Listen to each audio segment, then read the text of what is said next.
If what are you doing is not working, do something else.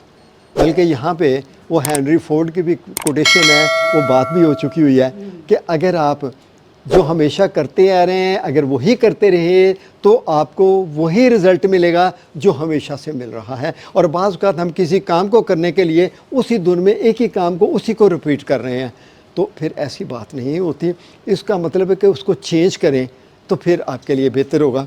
और मेरा ख्याल है कि मैं 25 ईयर के बाद एक नई चेंज लेके आया हूँ कि मेरे साथ एक मतलब है कि मेरी स्टूडेंट जो है वो बोल रही है, घर में जाते हैं, ताला लगा हुआ है, आपके पास चाबियों का एक गुच्छा है, आप ताला खोलते एक चाबी से, वो नहीं खुलता, अब उसी को तो बार बार ट्राई नहीं करोगे ना, दूसरी चाबी को लगाओगे।